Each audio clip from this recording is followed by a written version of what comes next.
Good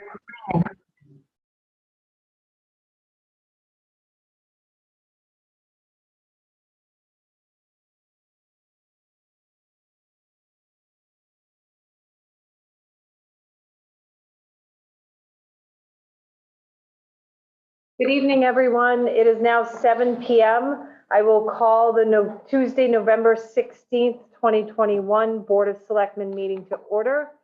All three selectmen are present. We have two live here in the Merrill Sinay Community Room, and Suzanne is remote calling in through Zoom.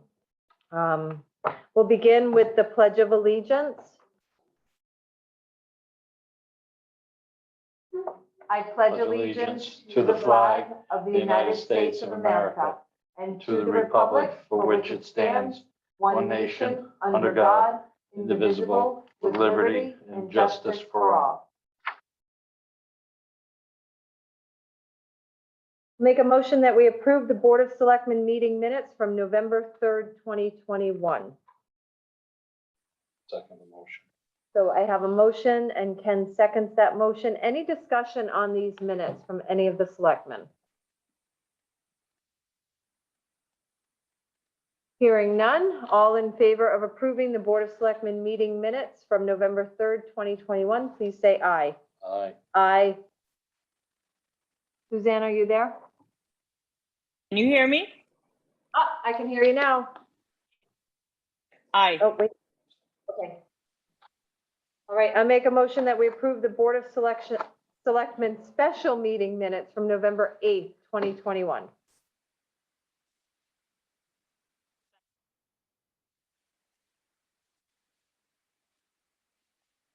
I was absent for that meeting. Oh, you are. I mean, I'll second the motion, but Okay.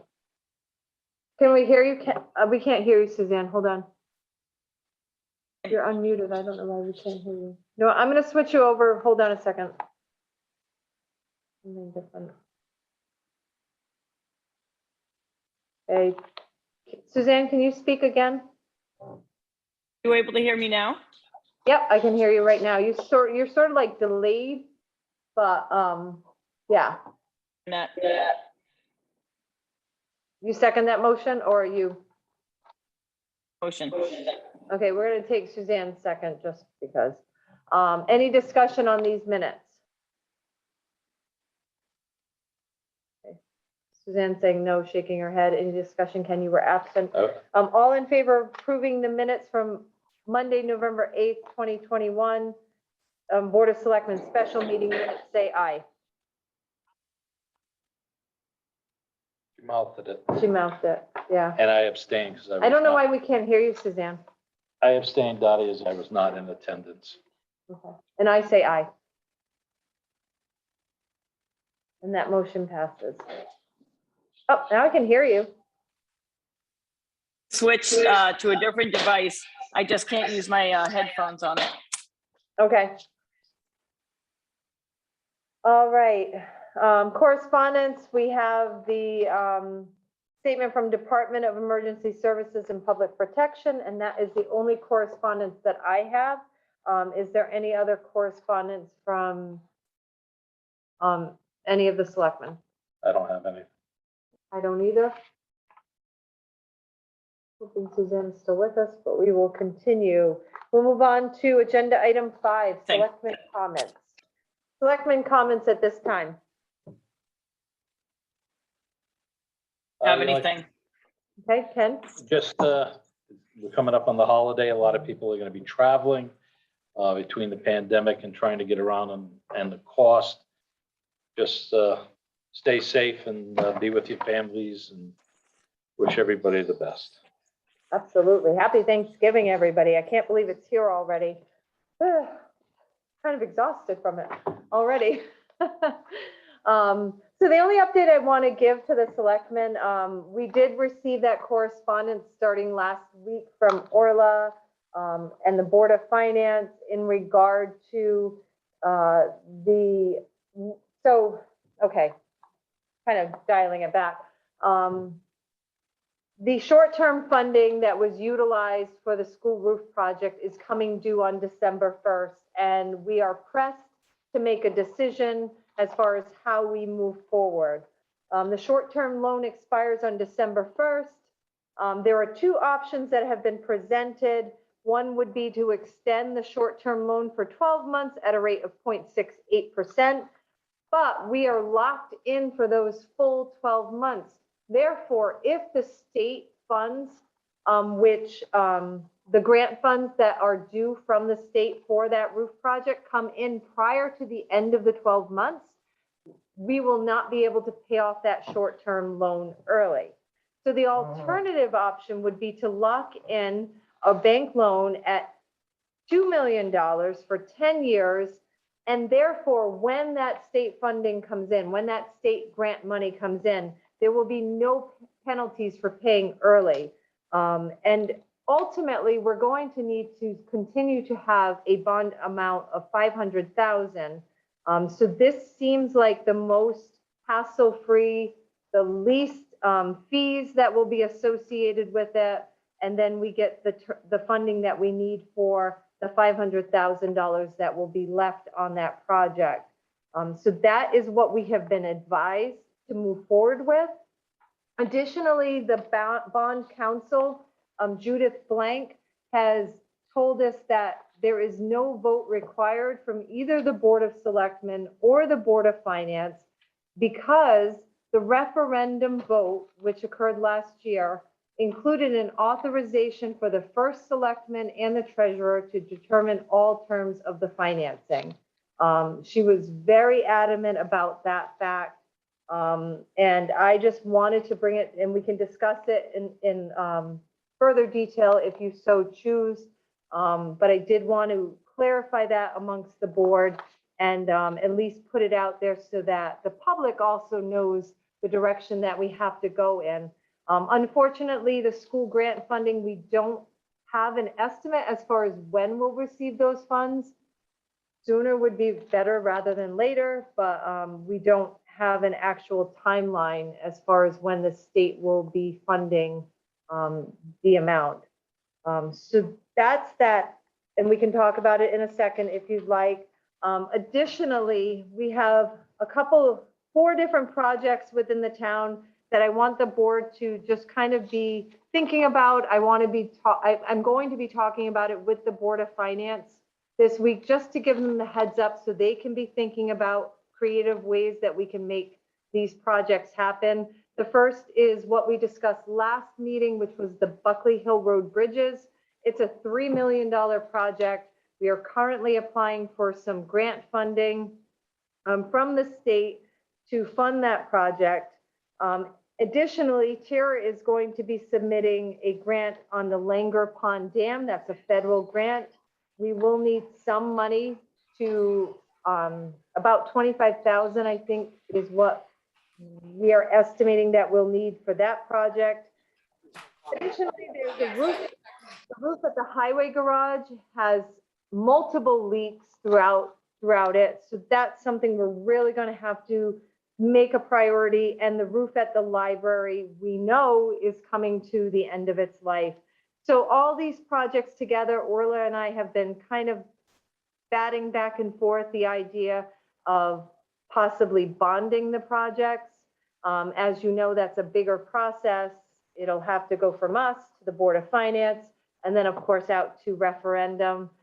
So it's something that I really want our board to be considering, because they're projects that we have to do. It's not even a question of whether we should or we shouldn't. These are all projects that need to get done.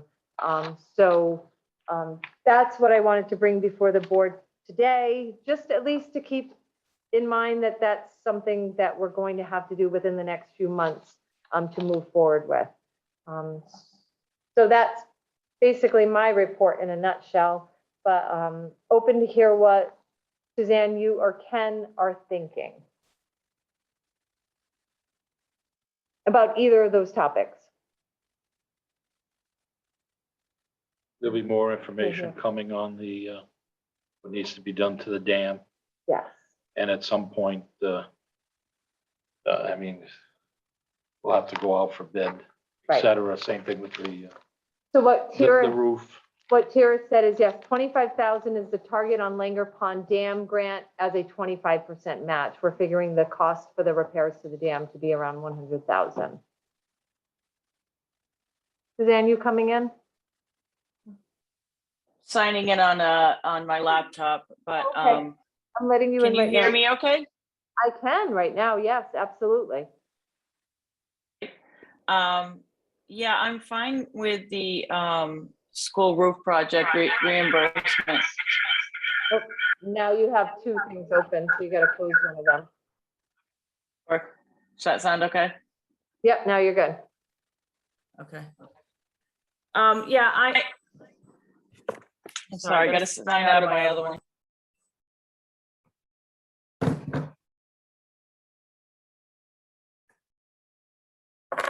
All right, now I think I'm good. Okay, good. Yeah, as long as the attorney feels strongly that this does not have to go to a vote to the Board of Finance, then I'm okay with it, as long as you and Ken are both okay with it. And that's really the only comment I have. Yeah, and I'm okay with it because the bond council has basically said without a doubt, unequivocally, that no vote needs to happen about continuing the funding of that project. Just to clarify, they're saying no vote has to happen to apply for the bond, and that is totally acceptable as far as our ordinances go and how our processes and procedures go because of the town meeting Because of the way the referendum vote referendum, that's what I meant, I'm sorry. included the authorization, this is her words, included an authorization of first selectman and treasurer to determine all terms of financing. Okay, that's how the referendum was written. Yes, Okay, because I honestly don't remember. right, If I'm not mistaken, I think bond council put that together yes. when it went out to referendum to make sure. Yes, I do remember that. I just didn't remember the verbiage on it. Okay, so as long as that's how it was written and everybody's okay with that, I'm good with it. Okay. Are you good with it, Ken? Okay, Ken says he's good with that. Okay, All right, so we'll move forward. We wanted to make sure that was clear and that the public was aware of how we were moving forward. Again, we're kind of just stuck because we're waiting for the state grant to actually come through, so. right. All right, any other selectmen comments at this time? No Okay. for me. All right, so we're moving on to agenda item 6, citizen comments. Citizen comments at this time, you are welcome to type in the chat box, to raise your hand, to unmute yourself and speak. But the floor is open to citizens at this time.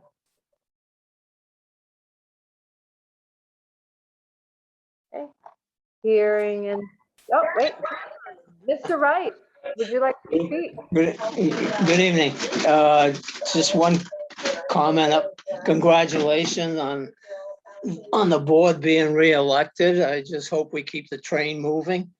The second comment, I agree with your bonding strategy in that as far as the building and the projects that we have no idea when the school, the Connecticut State building will be refunding our money. It's just, we still haven't heard from them. All the paperwork has been in on the tank replacement, and we're just waiting for that type of reimbursement. So I think your strategy is right on. Thank you. Okay. And John, well, one sec. Jody, do you know his address? John Rice's? 139 East Thompson Road? No, 39, I'm sorry. 39. She said it right. She said 39. Okay. I wanted to make sure she had your address. All right, Thank you, John. you're welcome. Any other citizen comments at this time?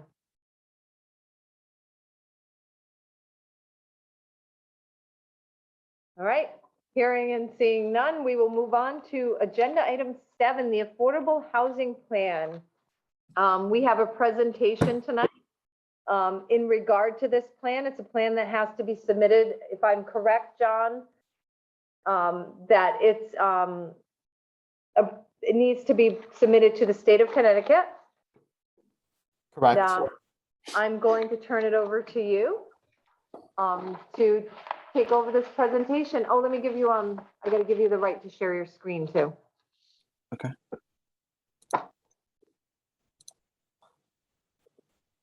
All right, you should be good. Okay. Thank you, Madam First Selectman and members of the Board of Selectmen. For the record, my name is John Guskowski. I'm with Tyke Planning and Policy Group. Can people both hear me and see the screen? Yes. So I have been, my firm has been hired by the town and tasked with assisting the town of Thompson with preparation of their first affordable housing plan per Connecticut General Statute Section 8-30J. And so today is the information session for that plan. I'll go through a brief presentation and then happy to take any questions that folks may have. So the Affordable Housing Plan itself is a state law that was passed in 2017, requiring, and on the screen right now is the entirety of the statute. It's quite a short section that requires every municipality in the state every 5 years to prepare a plan, prepare or update a plan. And that plan needs to identify ways in which the municipality intends to increase the number of affordable housing developments in that municipality. And that really is the entirety of the charge of this law of Section 8-30J. There is really no definition of in this section of what affordable means. There is no numerical target. There is no procedure. And so it's very open-ended with municipalities. A recent state law clarified that because this act was passed in June of 2017, the first cycle of these 5-year plans need to be adopted by municipalities by the end of this current fiscal year. So basically the end of June 2022. The town of Thompson received a grant from the Department of Housing, the State Department of Housing, in order to help them prepare this grant. And that grant has a deadline in terms of finalizing the plan of the end of this calendar year, so December 31st. So that's why this is being discussed now, basically ahead of the fiscal year, because the town has agreed to prepare it in a slightly more expedited manner. The town is not actually required to hold a public hearing. The municipality may, as I've highlighted, hold public information meetings, as this one is this evening. If you are going to hold a public hearing, there is some, notification requirements, newspaper, town clerk's website, notifying the Council of Governments and that sort of thing. But again, the statute was written very broadly and very vaguely, so the municipality has a lot of flexibility. And as I had said, that section of the statutes doesn't even define what affordable means. The different section of the statute does define affordable for the Affordable Housing Appeals Act purposes. And that is what we call capital A affordable. That's section 8-30G. And in order to be considered what we would call capital A affordable per the Affordable Housing Appeals Act, the housing in question has to be one of several categories. It has to be a CHFA or USDA mortgage assistance. It needs to be income restricted or incentive housing, which is restricted to affordable rents for 30 or 40 years. It can also be governmentally assisted, which is senior or disabled housing, sort of like Gladys Green there in Thompson, or subject to tenant rental assistance, which is sort of your traditional Section 8 rental vouchers. So that is capital A affordable. However, as I said, this statute does not define or limit the production of affordable housing to just be that capital A affordable. So Thompson, like many other towns, are also taking a look at what we would call small A affordable, which is naturally occurring affordable housing, or NOAA. which is basically those housing opportunities, whether it be starter houses, whether it be apartments, that are just at somewhat the lower end of the rent spectrum or the cost spectrum, whether it's studios, one bedrooms, accessory apartments, a duplex rental unit. So these are properties that you just find in town, that are accessible to folks that are making, an average wage or even slightly less. And it was sort of the goal of the community to meet both needs, or to address both types of affordable housing as defined. But either way, affordable housing is generally defined as housing that people can afford by spending 30% or less of their annual income on housing costs. So, and if you spend more than that 30%, you're considered cost burdened, because every dollar above that 30% has to come from somewhere else. It comes from food or medicine or recreation or education or transportation. And so housing costs above a 30% threshold begin to create problems for people. And so the goal of Thompson's and many other municipal affordable housing plans is to sort of define that affordable housing and that cost burden somewhat broadly. So Thompson's approach, again, because the state does not define a specific approach or a specific end product, took the tack of, again, working with a planning grant from the Department of Housing, which allowed the town to bring in a consultant to assist with this effort, which is, again, my group, Tyke Planning and Policy Group.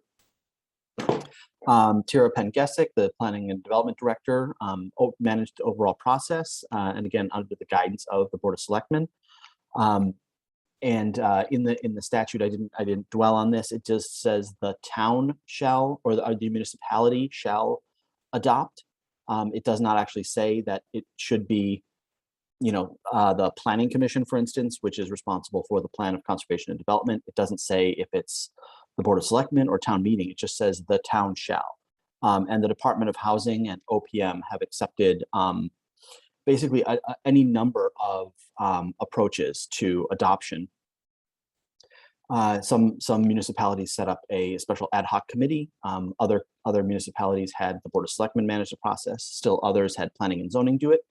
And I think as long as there is an entity in town that can sort of with a straight face say, we are adopting this on behalf of the town, we adopt this housing plan on behalf of the town, the state accepts that. And so in this case, the Board of Selectmen are the intended entity to adopt this affordable housing plan. Although, again, it was managed by your planning and development director with a committee of stakeholders that included your town clerk, members of planning and zoning, representatives of the housing authority, and other key stakeholders.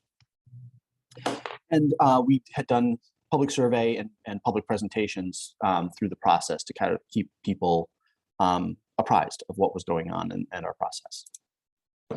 So a little bit about Thompson itself, in some of the background documentation. What's Thompson's current housing status? Thompson is actually mirrors the state relatively well in that you have a blend of single family, detached, sort of traditional residential development, and apartment complexes. Although Thompson is a little bit heavier on single family detached, about 75–76% of Thompson's housing stock is single family detached. The state's average is around 65%. The table on the right shows what we would call the capital A affordable. These are the properties that would count towards the 8-30G affordable housing appeals list, which sets a threshold of 10% of your total housing stock be listed as capital A affordable in order to be exempt from an affordable housing appeal. As of 2020, Thompson was at just over 5%, 151 of its a little over 4,100 units were listed as capital A affordable.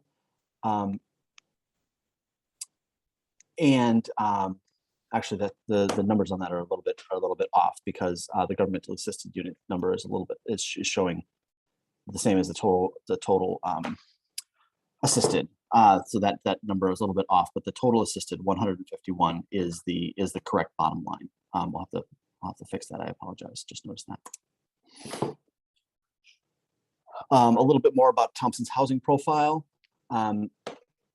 Again, you see on the table, the charts on the left, that Thompson is a little bit more ownership driven than Windham County or Connecticut at large. So it's an owner occupied community for the most part. 2/3 of the town is owner occupied.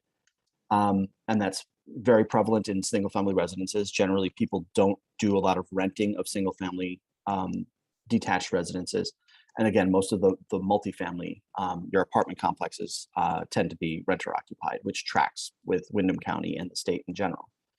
However, the cost burden between renters and owners is significantly different. And again, a cost burden is basically triggered when you're spending more than 30% of your income on housing costs. So the top line shows the housing cost burden for renters, which shows basically about 33%, 30% to 33%, basically a third of your renters are considered cost burden, either at that 30% percentage or at 50%, which is severe cost burden, which is a little bit better than Windham County or Connecticut in general. So Thompson renters are a little bit less burdened than their peers in Windham County or Connecticut at large.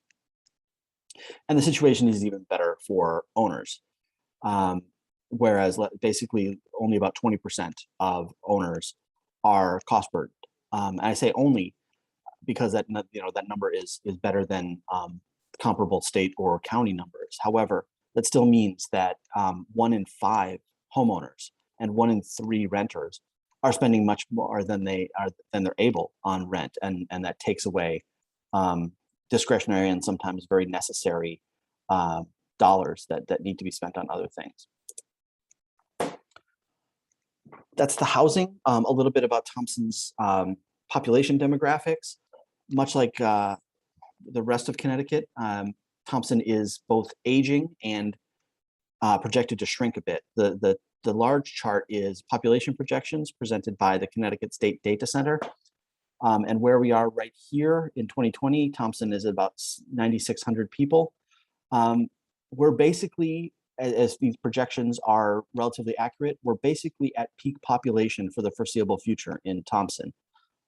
Expected to pick up a few more people over the next couple of years, and then start a 15-year decline, 15 to 20-year decline in population. And the scale on this may be a little bit more dramatic than the numbers are actually.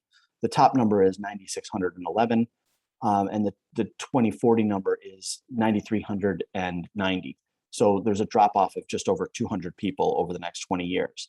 But what that's showing is that Thompson is at least not projected to be a boom community in terms of its population profile. But interestingly, unlike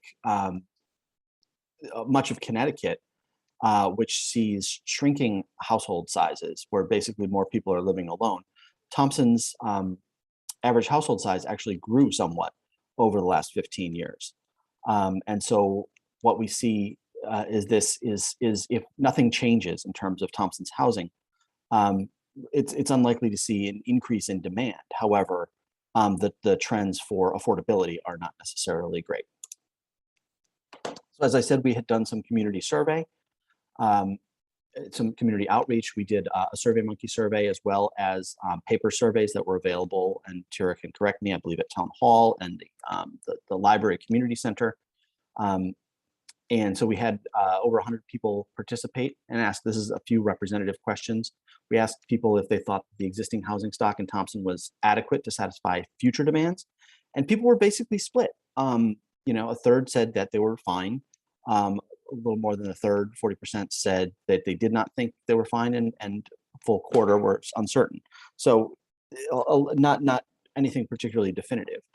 And similar to the question, did we think the current housing options fit existing residents' needs? And it was almost an exact even split between those three responses.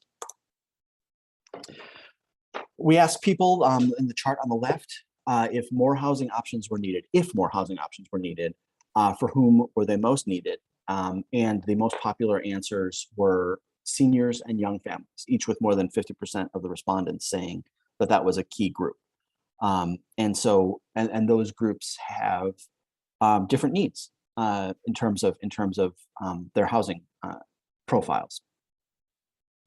We also asked folks if we were to focus on new housing options in a particular portion of town, or whether the affordable housing or increased housing options should be scattered throughout town. The green on the left indicates low priority, and then the purplish pink on the right indicates very high priority for where that should go. People did not believe that a lot of housing should be developed on Thompson Hill. That's this green 43. But the most popular option for focus of housing was North Grosvenor-Dale, which is sort of the seat of much of the civic and commercial life in Thompson, where you have a lot of infrastructure, where you have a lot of activity, where you have the schools. But another popular option was no focus area, that housing should be developed and made available in a scattered way throughout town. So against the backdrop of all of that demographic information, the committee and the plan was developed with these 6 goals: to increase the number of USDA and CHFA loans to over 70, which is currently about 25% higher than it is right now. And again, those are ownership loans. Those are assistance for people to get into a home buying situation rather than a renter situation. To increase the total number of accessory dwelling units, ADUs, also known as accessory apartments, by 10% over current.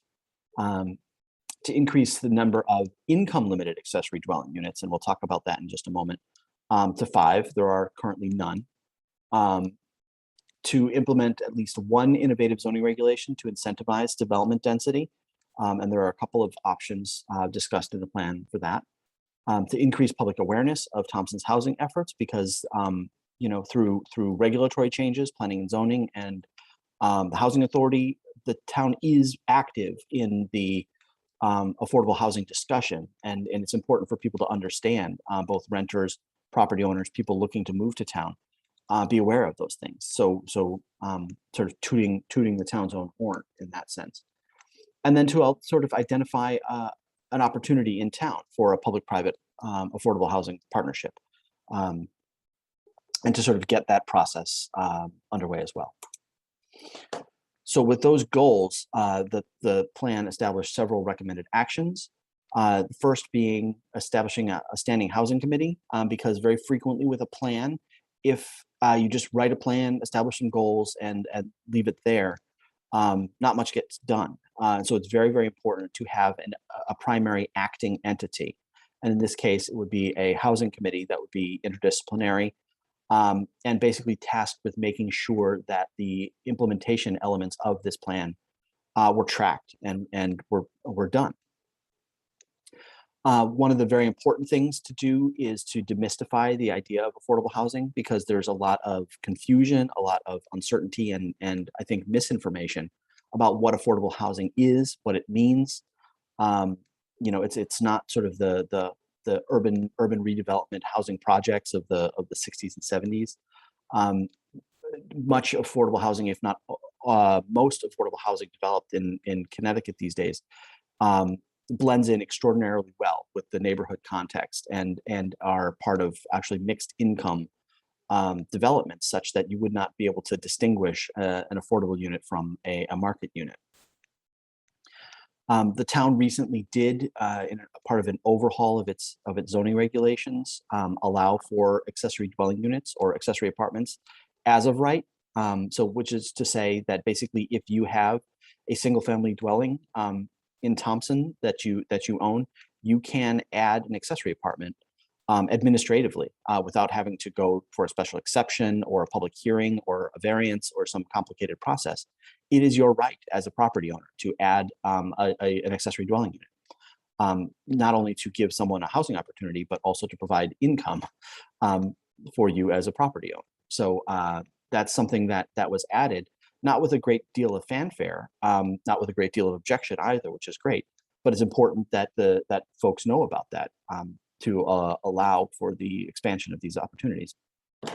And not only that, not only let people know that accessory apartments are an option, but also to encourage property owners to restrict those accessory apartments, whether it's an in-law apartment or a cottage in the backyard or an apartment above the garage, to restrict those to be available to those making less than the median income, to those folks who would qualify for affordable housing.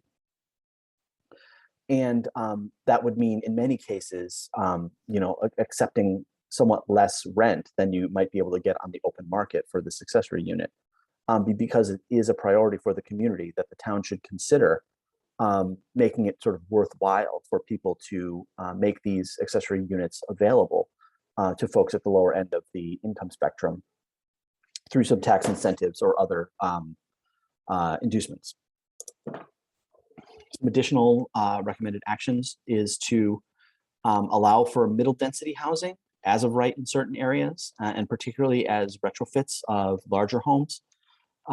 Middle density housing is basically where you have 2, 3, 4, 5 unit apartments or multifamily, not huge, large, hundreds and hundreds of apartment units, but smaller density that fit into sort of your traditional neighborhood scale, and sort of knit in with the character of the neighborhoods without creating disruptions. And particularly in a town like Thompson that has a lot of larger historic homes that are frankly becoming a burden on folks that would prefer to downsize and are struggling to maintain sort of these larger homes, larger older homes, being able to retrofit them, and particularly where you've got 3, 4, 5,000 square feet of old house, to be able to retrofit those again as of right without a complicated regulatory process, to in a way that fits in architecturally. And to carve that up into a couple of other units that would provide additional opportunities. And as we talked about with CHFA and USDA loans and other incentive programs, we want to find ways in Thompson to create that community of ownership and build generational wealth, which is housing is one of the greatest ways to build generational wealth and encourage investment and ownership in a community, sort of a long-term across generations, and that's a clear goal of the community, and so we want to examine ways to do that within Thompson's context, as well as considering innovative housing promotion tools. And there's a number of these that we talk about in the plan, including neighborhood redevelopment zones, including inclusionary zoning, which is a state statute enabling legislation that allows for communities to require set aside of affordable units or a fee in lieu for larger developments, as well as incentive housing, which is a bargain that communities strike with developers in order to streamline the housing development process under certain circumstances and in certain geographic locations in town. And so there's a lot of options out there, and the town has identified several of these in its plan of conservation and development, which it also adopted recently. And so we want to suggest that they take the next step and actually look at implementing some of these.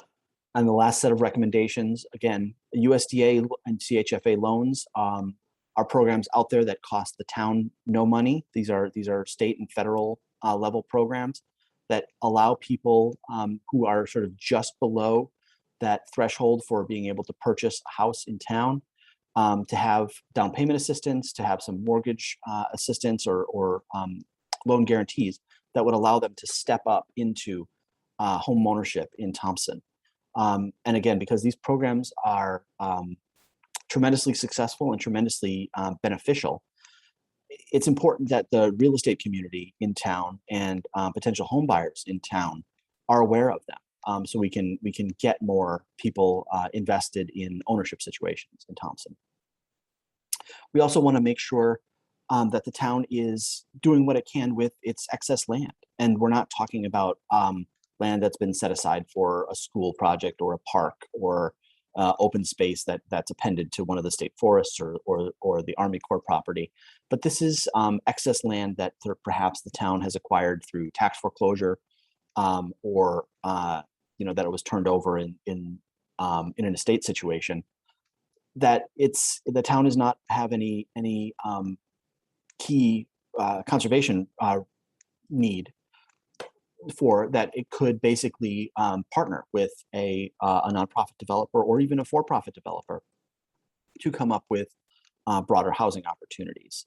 And because it is municipally owned land, the land cost for the developer could be dramatically reduced than a market rate, and then the developer would be able to pass along those savings and create housing that would be less expensive for the end user, the tenants or the buyers. And then again, to be very creative and open to housing opportunities with nonprofit developers, senior community developers, both in Thompson and in the general region. And so then each of these recommendations is put into what we call our implementation matrix, in which it is that those tasks, those action items are broken down into several steps that are given a primary responsibility, some additional partners, and a level of priority. Again, so that it can be easily tracked by this housing committee. It can be easily tracked by folks in town, by the Board of Selectmen, to make sure that the town is proceeding along this plan that it is established. And that is the short version of the affordable housing plan, which hopefully people have gotten a chance to look at. It's been on the town website and in the town clerk's office. I want to express my great appreciation for Tira, as well as the committee she put together, for Renee, who did outstanding work in putting the plan together and in soliciting community input on it. So that is the plan, and I'm happy to answer questions that folks may have. Thank you, John. Honestly, at this point, I open it up to the Board of Selectmen first, and then for any questions. And then I do want to allow any members of the public, even though it's not citizens' comment, I really want them to be able to ask you questions, John, if they have any, for anybody that has dialed in today. So Board of Selectmen first, any questions for John at this point? I don't have any questions. Okay. I don't either. Thank you so much for the work that you've done, John. So now I open it to the floor. Any citizens that might have any questions regarding this plan?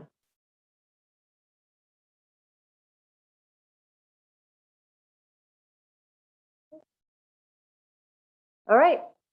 Seeing none. John, do we have to vote to approve it? I think we do, right? Yeah, so the state statute requires that the town prepare and adopt. So yeah, I think as Board of Selectmen representing the community, at some point before the end of the fiscal year should probably adopt it. For the purposes of the grant, you could adopt it before the end of the year and consider the project complete. But you technically have until the end of the fiscal year to adopt. But yeah, a vote would be required. Actually, let me correct you there, John. It is the end of the calendar year because the grant technically expired at the end of the previous fiscal year. We got an extension through December of this year. Okay, thank you, Chair. And I was trying to distinguish between the grant and the statute. But yeah, so the grant needs to be done, the plan needs to be done for the state grant by the end of this calendar year. The statute requires the plan be adopted before the end of the fiscal year, but again, because you're operating under a grant, it would be best to adopt it before the holidays. Thank you, Tara, for that clarification. At this time, I'll make a motion that we adopt the affordable housing plan as presented. Second. We have a motion and a second. Any further discussion on the adoption of this affordable housing plan? Okay, hearing none from the Board of Selectmen, all in favor of adopting the affordable housing plan as presented, say aye. Aye. I, Okay, and that motion passes. Thank you so much for your work, John. Appreciate it. Thanks, Thank you John. all. And Terry, you as well. Well, really, thanks to John. He did the bulk of the hard work, but Suzanne deserves a call out because she was a part of the working group, and Renee, Joe Perotti, Lynn Comtois, Deb Flanagan, and Mike Darcy, all three from the Housing Authority, and Joanne Hall. That was the working group, and they really did some excellent sort of thoughtful discussion of what John presented to them. Fantastic. Thanks for those shout outs. Appreciate that. All right, moving on to agenda item 8, the ambulance service update. Bye, John. Ambulance service update. I forwarded to you and Suzanne, Ken, the message from Ed Higgins stating that we would not have the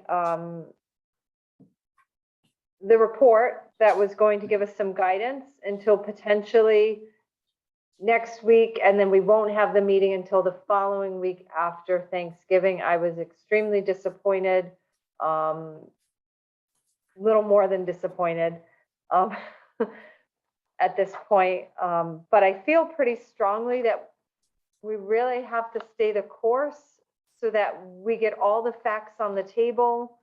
I did ask KB Ambulance to produce a firm proposal so that that becomes part of our decision-making process once we get the report. I don't think it's cut and dry. I don't think we're going in one direction. I think we have to consider all the options. And, but I hate it, but we're stuck in a holding pattern, and I'm frustrated, and yeah, I can't say that enough. But I did press Bob Holdsworth, who's recovering from a surgery.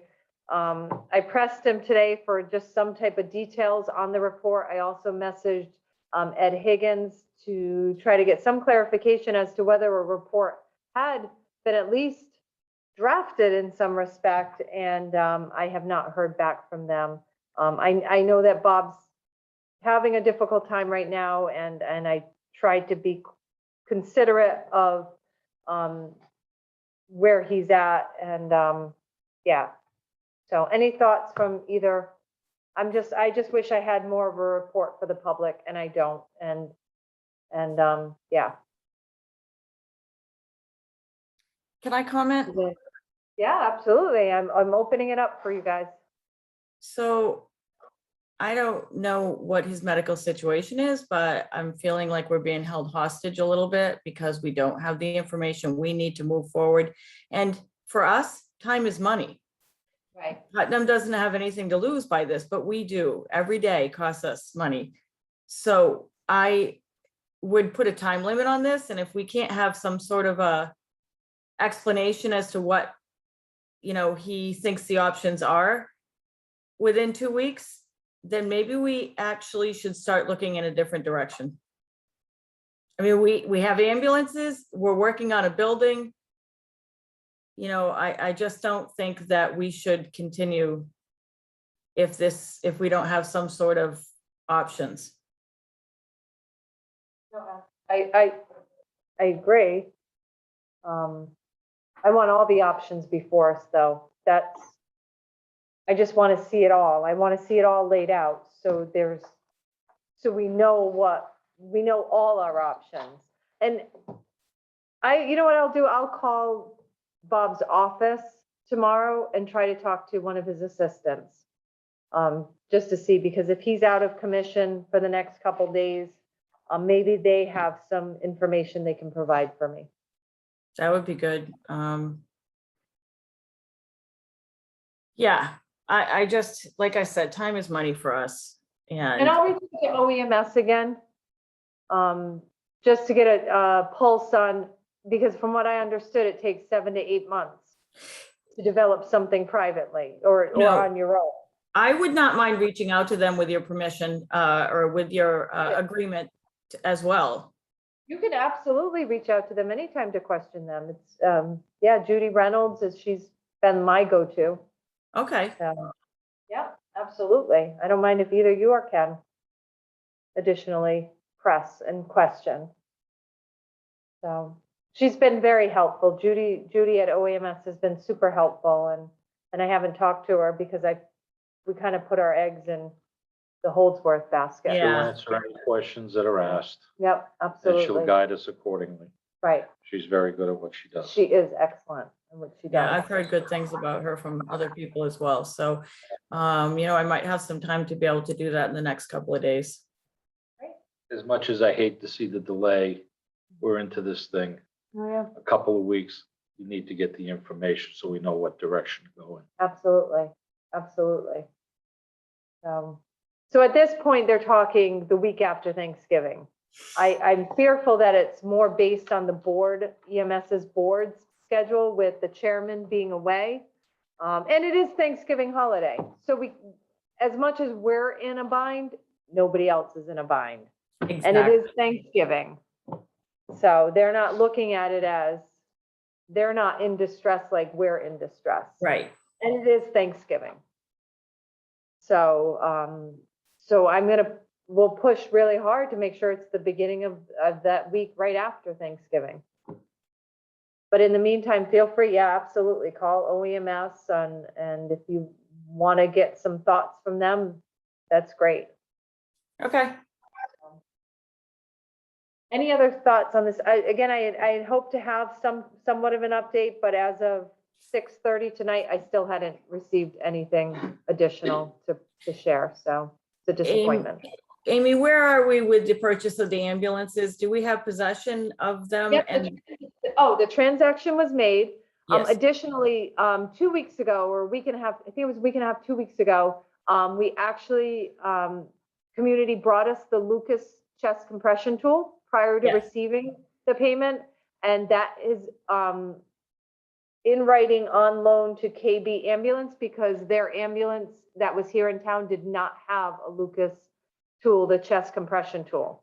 So I had received word from one of the local firefighters who said, I want that because their ambulance in town does not have it. And yeah, community was gracious to bring it to me right away when I requested it. And KB Ambulance, the staff picked it up that afternoon. And an agreement was exchanged in writing that it was just on loan.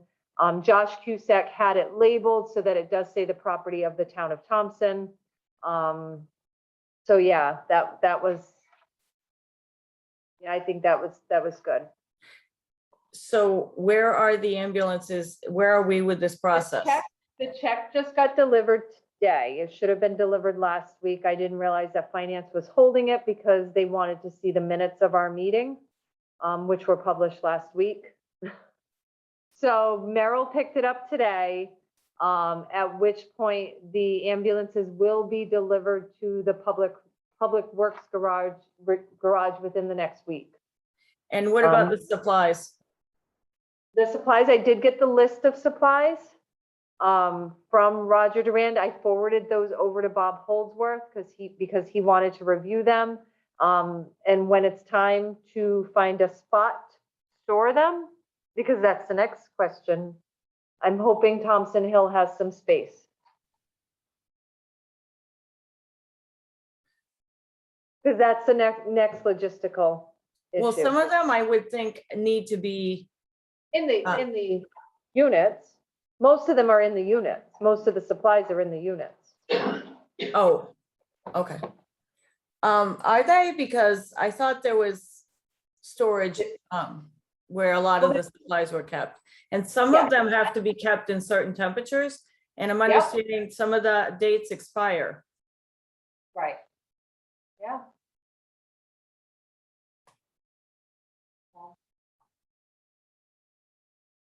But they're handing over what they've got. Okay. I mean, dates expire, but I'm certainly not going to ask community, oh, go buy us some more. Oh, no, I'm not suggesting that. Honestly, what I'm implying is that we should get it as soon as possible. So if we need to put it into use or go through it or whatever, Right. you know, just so if it needs to be used or if it needs to be in a warm place or under lock and key, I don't know. I would have to think that the things that have the expiration are the EpiPens, the Narcan, Mhm. things of that nature. Mhm. Your bandages and things of that nature is just storage. Right. And if Unless- that's the case, that's good too, but I just think that the transaction is complete. We should get our supplies. It's you know, And I'm sure you probably could find maybe space here in the town hall to, Trying to think of it. The Babbitt room, but that's used for but the, you gotta see how much Well, stuff that we have, that they yeah. have. right. Yeah, Babbitt room will probably be good, Steve.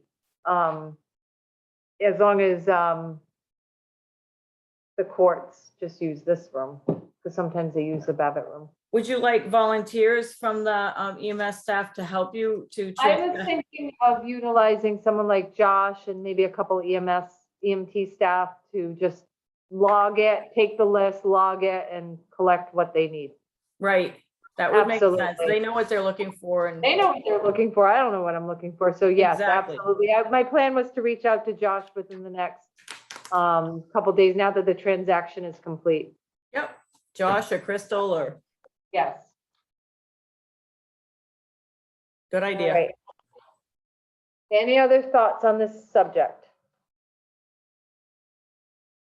Okay, hearing none, we will move on to agenda item 9. The Recreation Commission policy on memorials or donations to town parks property. I did ask our rec director, Brian Levensey, to come into the meeting and kind of give us the background of it. I have read through it. I understand the concept of where they're coming from with it. But I think, Brian, if you'd like to share your thoughts on why, how this came to be, and what the intentions are of the commission. Sure. So thanks for having me. So the drafted proposal or guidelines for the memorial policy was brought on because I had a call from a resident who wanted to donate a bench in memorial of in memoriam of her son. So rather than without any written policy or guidelines, wasn't able to, kind of just tell her that it was okay. She wants to put a bench at Riverside Park, which I'm all in favor of, but we wanted to draft a policy that kind of protected the town in terms of, costs, aesthetics, any ongoing maintenance of any type of memorial or donation that might come down the road. So in particular, this bench, I think would be fine. There's already benches at Riverside Park, that have a similar aesthetic. So I think placing a memorial bench that kind of matches what's already there would be fine. We just wanted to make sure that we had a written policy to present to her that kind of provides the guidelines that protect the town, from anything that might arise in the future that might not be something that is in the town's best interest. So I don't know if you have any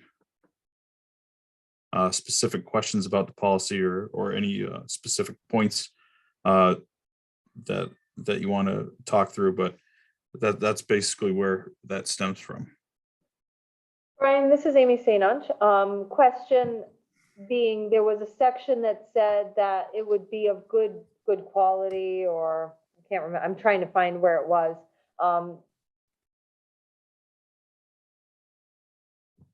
You know which section I'm It's thinking appearance and of. aesthetics. The appearance, okay. Right. Park illnesses reflect the character of all part will be insurances and. Well, I mean, how do you determine if someone's donating? Right. How are you going to determine that it's of the utmost quality so that it that Well, I it think- survived bad winters and things like Right, that. yeah. Like So I- specifically with this park bench, what are you Mhm. looking for from them as far as?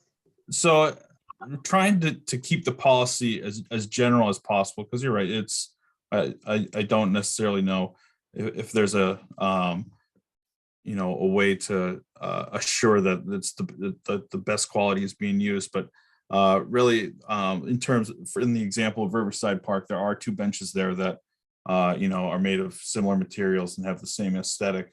And if the Recreation Commission or, Board of Selectmen were to approve something, we wanted to give them, the ability to say, this bench doesn't match what's already there, or would look out of place or something like that.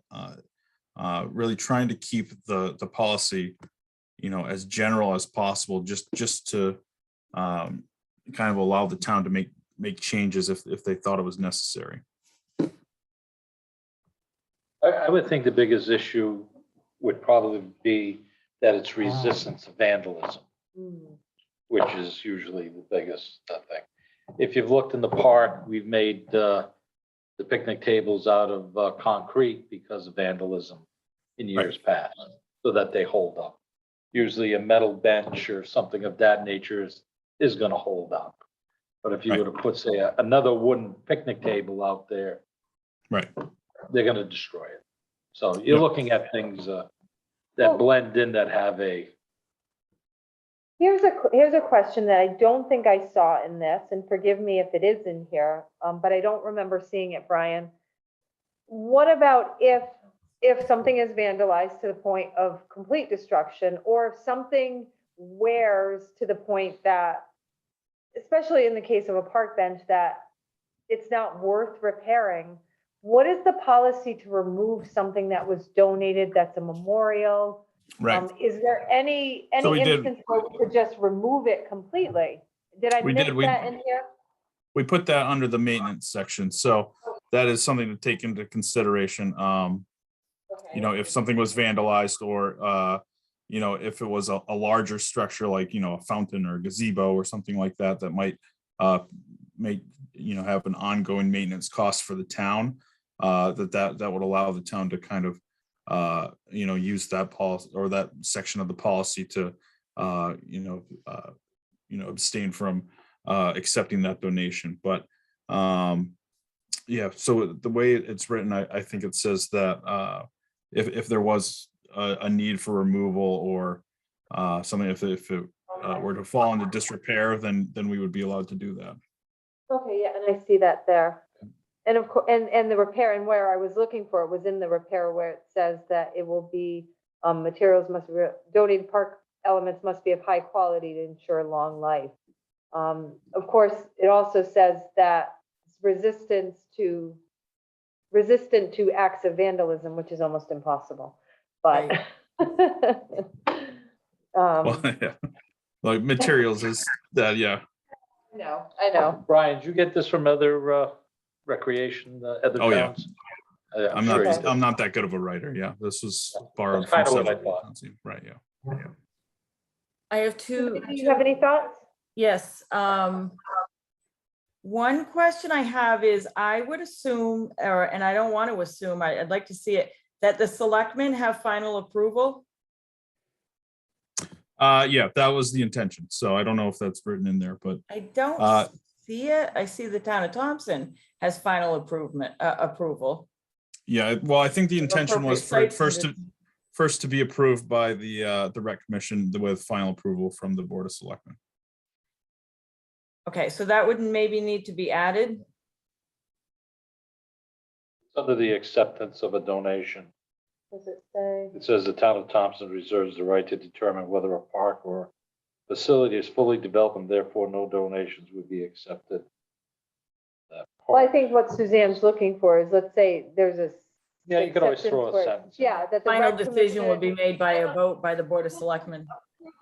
Yeah, this will be moved forward if the rec commission approves it, and then final approval from Board of Selectmen.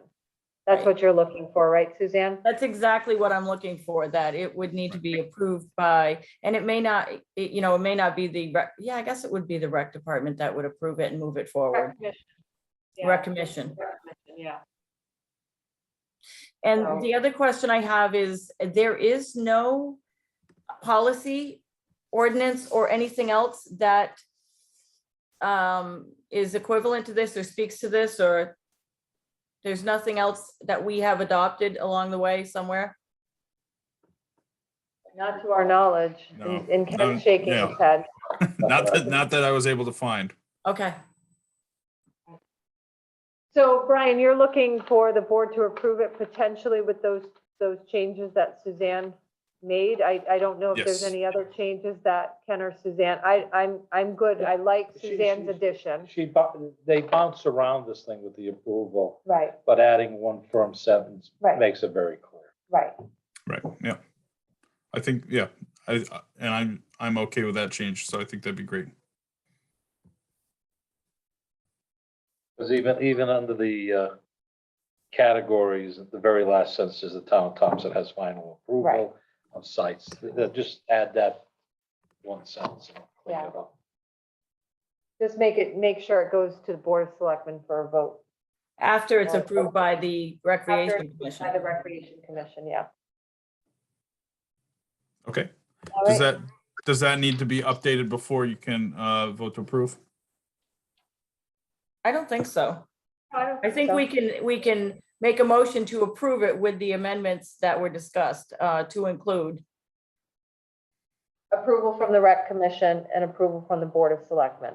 Final approval from the Board of Selectmen.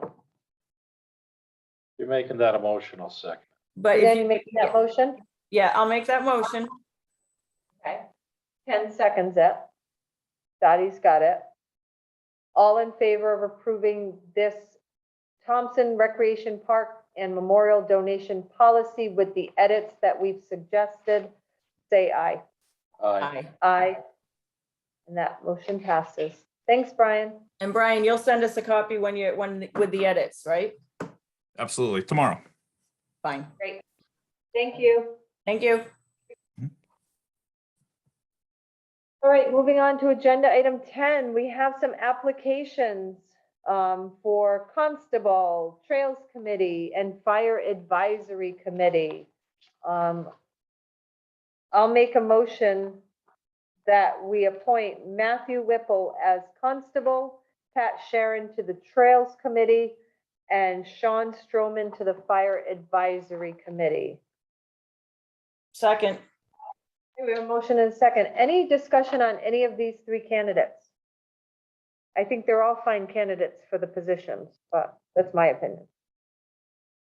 Always happy to see volunteers.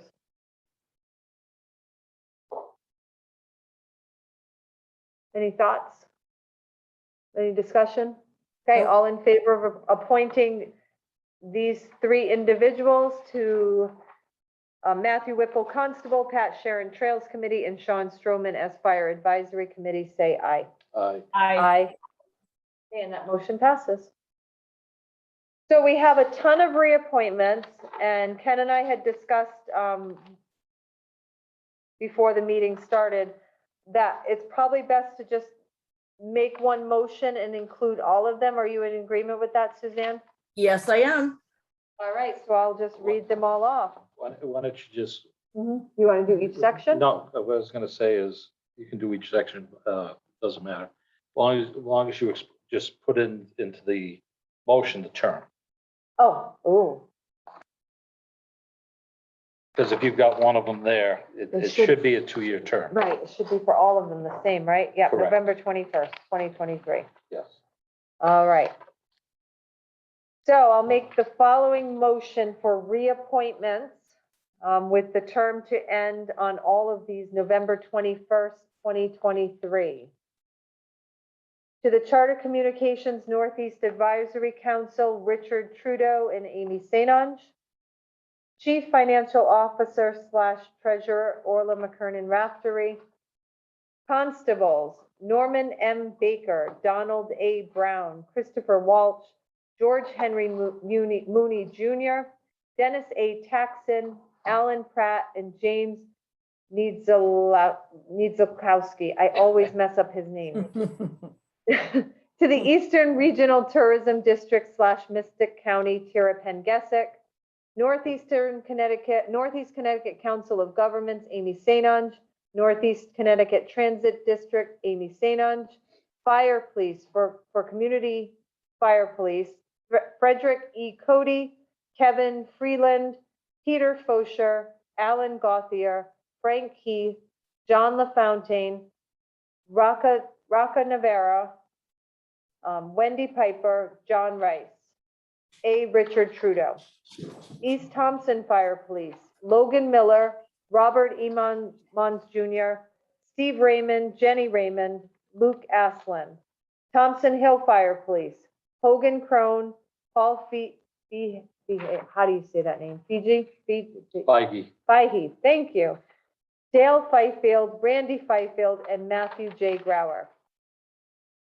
West Thompson Fire Police, Alan Pratt, Alex Brown, Matt Whipple, Heather Gauthier Bourgeois. Transfer Station Advisory Committee, Karen Durlak, Paul Haranzi, Al Landry, Lynn Landry, David Ostrowski, Linda Carly, Stephen Houghton, and Kevin Racine as alternate. And that's all of them. What was the expiration? Oh, again, the expiration was November 21st, 2023 on all of these. Second. Okay. We have a motion and a second. Any discussion on these reappointments? All in favor of the reappointments as presented tonight with the expiration November 21st, 2023, say aye. Aye. Aye. And that motion passes. Agenda item 12, the resignation of Bernie Davis, Conservation Commission. We did receive a letter for resignation. He had mentioned that he had intended to not renew. The last 5-year cycle ended, but was convinced by Carolyn Wurge and other members to continue a little while longer. Bernie has contributed so much to this town, and he will be missed on this commission. I'm hoping that he changes his mind once the situation changes with as far as the COVID virus is concerned. Yeah, he'll definitely be missed by the commission, and yeah. So I make a motion that we accept the resignation of Bernie Davis from the Conservation Commission with regret. Second. Ken had the second before you, so I'm That's going to give it to him. Any discussion on his resignation? Bernie has done an outstanding job for the town. We'll still have him on MISRAC, which is Yep. good. Yeah. So maybe, like you said, if the situation changes, that we can entice him to come back. Hopefully, that's kind of the plan. Any other comments? All in favor of accepting this resignation with regret, say aye. Aye. Aye. Yeah. Any other business to bring before the board tonight? Agenda item 13. Nothing. Okay, we have none. Agenda item 14, citizen comments. The floor is open for additional citizen comments. Looks like Mr. Rice, do you have additional citizen comments? Yes, I do. I know the All right. horses, I know the horses out of the barn on item number 9. That memorials on town property, is that being restricted to where the gazebo is, the park, or is that any town property? I would say any town property. Well, that's a park. It was specifically it was for parks. Thompson it's- Recreation Park and memorial donation. So any of the parks within the town, I would assume. Well, it's not. That's the way listed. I've read it. Well, not my concern, but when reading this, it says on town property. It didn't specifically say parks. That's how I understood it too. Oh, okay. I can Well, bring we it still back have up. to I go put closed it- it out, but Well, at the top, it says park and memorial donation policy. park and Thompson. Give us I some, mean, we it's can give it some thought technically, and update it. at What's any your time. concern is, John? Well, it's just that, there's a lot of parcels of town property all over. If I want to make some kind of a memorial to something for somebody, I didn't think it was refined enough. I don't have a problem with the park now, or parks. But the other question on what the structure may be, the suggestion I would have had is that if the commission and the selectmen come up with some specific items that would be in memorial, whether it's a bench or statue or whatever, but be specific, unless it's gonna be a hodgepodge of types of materials, memorials in the park. As was mentioned by the Brian, that it might be a fountain, it could be a whole bunch of things. I don't know if they just restrict it to certain memorial type things in the park that fit in with the park decor, and the individual would pick one of them out. Just a thought, but I know Well, you already. That's kind of why I asked that it be approved by the rec commission and then the board of selectmen, so it has a process that it goes through, because your definition of memorial might be different than mine. Right. And so it could be a different vision, and it would have to kind of fit in with the aesthetics of the park or things like that in that sense. And I think that's having it go through the commission, the rec commission, and then the board of selectmen gives it two different filters, or two different sets of eyes on it, kind of thing. Am I in agreement? Are you in agreement, Brian? Yeah, so I think, so to address a couple of your points, John, so I think we did leave it with town property rather than parks, knowing that we would have the opportunity to abstain from allowing a donation to go in certain areas if we didn't feel it fit the aesthetic. So I don't know if, like, for example, somebody wanted to make a donation and put a bench at DPW or something like that, and DPW felt like they could use a bench in that area, they were able to. If it went to some other place that didn't necessarily need that a particular donation, we would have the ability to deny that request through the rec commission or through the board of selectmen. As far as the particular structures, I didn't want to limit the structures that could be presented, just because if there was a large benefactor who wanted to donate something that the town might find useful. For example, the Lions Club donated that gazebo several years ago, something that maybe we hadn't thought of to put in the list of acceptable donations. We'd still be able to take that donation. Does that make sense? Yeah, it was just a point that it'd make it, Yep. The decision making or refusing somebody, because I come up with an idea, I want to make a certain memorial, I don't know, your memorial for somebody that passed or something, and then you're going to reject it, because I liked the idea that this individual drove a 19 Ford or something, and I'm going to make a replica of that, and you say no. It was just eliminating your reason to say no to something if you had specific things that were going to be acceptable. But I guess with the two-tier, eyes, a whole bunch of eyes, I think you'd be looking at the best interest of the town to develop something that's reasonable. That's my only comment. That's it. One of the other things that we need to keep in mind, it's a policy. Policies can be amended at any time as we work through it. So if we see something that we should add or subtract, we can amend the policy at any board of selectmen's meeting to fit the need accordingly. So, Okay, thank you. any other citizen comments at this time?